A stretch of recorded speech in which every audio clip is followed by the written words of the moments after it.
रासो काव्य परंपरा। आदिकाल में जैन काव्य परंपरा और वीर काव्य परंपरा दोनों ही रस शब्द प्रयोग किया गया है। जैन रास काव्य परंपरा और ऐतिहासिक वीर काव्य परंपरा में भिन्नता केवल विषय वस्तु एवं शैली की है। जैन अपभ्रंश में रास की लंबी परंपरा है, जिनकी सर्जना महापुरुषों एवं तीर्थकरों के गुणगान चरित्र वर्णन को लक्षित करके की गई है। इसकी लोकप्रियता को देखकर जैनेतर कवियों के भी इस ओर ध्यान आकृष्ट हुआ। वीर गाथात्मक काव्य की सृजना आश्रयदाता राजा के गुणगान के लिए हुई। जैन रास मूलतः सांप्रदायिक हैं।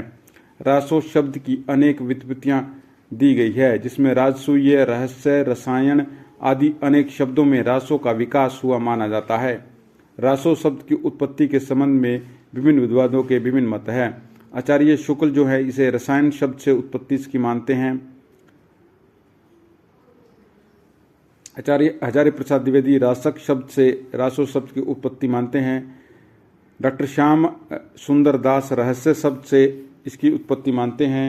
इसी प्रकार डॉक्टर दशरथ शर्मा रास शब्द से, चंद्रबली पांडे रासक शब्द, गारसा दत्तासी राजसूय, कवि श्यामल दास रहस्य, डॉक्टर काशी प्रसाद जायसवाल रहस्य, नरोत्तम स्वामी रसिक, आचार्य राम स्वरूप चतुर्वेदी रस, मोहनलाल पांड्या और गौरीशंकर हीरानाथ ओझा रस, विराग रासक शब्द से रास शब्द की उत्पत्ति मानते हैं। फिर से आचार्य शुक्ल जो है रसायन से, सबसे इम्पोर्टेंट इनका, हजारी प्रसाद द्विवेदी रासक, श्याम सुंदर दास रहस्य, दशरथ शर्मा रास, चंद्रबली पांडे रासक, गारसा दत्तासी राजसूय, कवि श्यामल दास रहस्य, डॉक्टर काशी प्रसाद जायसवाल रहस्य, नरोत्तम स्वामी रसिक, आचार्य राम स्वरूप चतुर्वेदी रस, मोहनलाल पांड्या और डॉक्टर गौरीशंकर हीरानाथ ओझा रास, विराग रासक।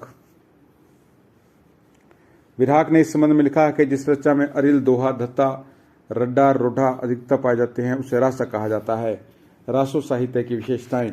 आदिकाल के अधिकांश जो हैं वीर गाथात्मक साहित्य चारण कवियों के द्वारा अपने आश्रयदाताओं की अतोक्तिपूर्ण प्रशंसा में लिखा गया। इस साहित्य में सामंती जीवन की संपूर्ण झांकी मिलती है। रासो साहित्य में युद्ध एवं प्रेम का वर्णन अधिक किया गया है। इसमें वीर एवं श्रृंगार रस का परिपाक किया गया है। इस साहित्य में ऐतिहासिकता के साथ साथ कल्पना का समावेश है। रासो साहित्य की अधिकांश रचनाएं संदिग्ध या अर्ध प्रमाणिक मानी जाती है। ऐतिहासिक तथ्यों की कसौटी पर रासो काव्य प्रमाणिक सिद्ध नहीं होते। खुमान रासो, बिसलदेव रासो, पृथ्वीराज रासो ऐसी ही रचनाएं हैं। इस श्रेणी में भट्ट केदार की जयचंद प्रकाश, मधुकर कवि की जयमयंक जस चंद्रिका ग्रंथ अनुपलब्ध हैं। रासो साहित्य में छंदों का जितना वैविध्यपरक प्रयोग हुआ है उतना ही उसके पूर्ववर्ती साहित्य में नहीं हुआ। दोहा, त्रोटक, तोमर, छंपे, गाथा, गाहा, पदरी, आरिया, उल्लाला, रोला तथा कुंडलिया आदि छंदों का प्रयोग रस काव्य में हुआ है। इस साहित्य में प्रकृति के आलिंबन उद्दीपन दोनों रूपों का प्रयोग है। इस साहित्य की भाषा शैली डिंगल पिंगल है। डिंगल भाषा का प्रयोग वीर तत्व के स्वर के लिए सर्वदा उपयुक्त था। अतः इन ग्रंथों में इस भाषा रूप का प्रयोग अधिकांशतः मिलता है। डिंगल अपभ्रंश के योग से बनी हुई राजस्थानी भाषा का साहित्यिक नाम है। डिंगल अपभ्रंश के योग से बनी हुई, डिंगल अपभ्रंश के योग से बनी हुई राजस्थानी भाषा का साहित्यिक नाम है। डिंगल अपभ्रंश के योग से बनी हुई राजस्थानी भाषा का साहित्यिक नाम है। प्रादेशिक बोलियों के साथ मध्य देशीय भाषा का मिश्रण होने से एक प्रकार से सर्व भारतीय भाषा बनी, जिसे हिंदी में ब्रिज भाषा या केवल भाषा कहते हैं। इसी श्रेणी की भाषा को राजस्थानी कवियों ने पिंगल भाषा कहा है।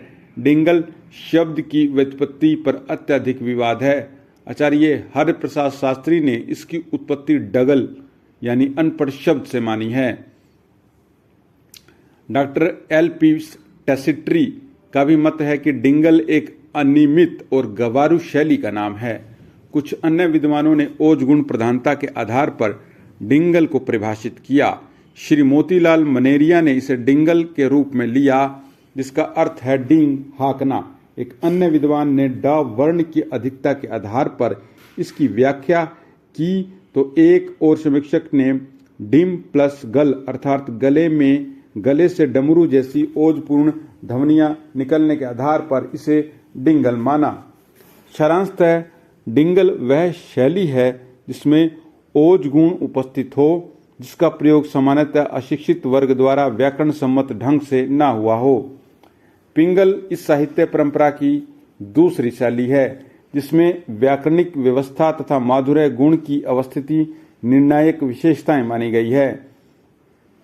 आचार्य शुक्ल ने इसे ब्रजभाषा के आरंभिक रूप में स्वीकार किया और आगे चलकर डॉक्टर राम कुमार वर्मा, डॉक्टर धर्मवीर भारती ने तो इसे पूर्ण ब्रज ही माना। आचार्य शुक्ल लिखते हैं कि प्रादेशिक बोलियों के साथ साथ ब्रज या मध्य देश का आश्रय लेकर एक सामान्य साहित्यिक भाषा भी स्वीकृत हो चुकी थी, जो चारणों ने पिंगल भाषा के नाम से पुकारी जाती थी।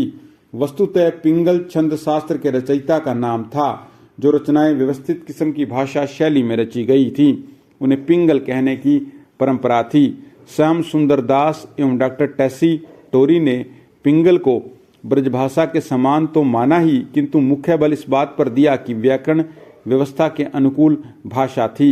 वस्तुतः डिंगल एवं पिंगल दो भिन्न भिन्न भाषाएं नहीं थी, बल्कि एक ही भाषा की दो शैलियां थीं।